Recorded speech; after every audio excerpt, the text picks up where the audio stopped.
ছোটোবেলায় যখন বাবা মার হাত ধরে মেলায় যেতাম তখন দেখতাম মাইকে প্রচার করছে মথুরা কেক বিক্রি হচ্ছে, দেখে তো কিনে খেতাম অবশ্যই। আর খেতে এত ভালো লাগতো, গরম গরম খেতে যেন একদম অমৃতর মতন। তা আজকে আমি ভাবছি বাড়িতেই বানিয়ে দেখবো ঠিকঠাক হয় কি না।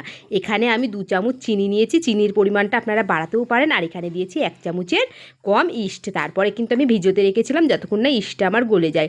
তারপর এখানে দিচ্ছি স্বাদ মতো লবণ আর দিচ্ছি সাদা তেল। সাদা তেলটাও খুব বেশি দিইনি, মোটামুটি ময়দা আন্দাজে দিতে হবে।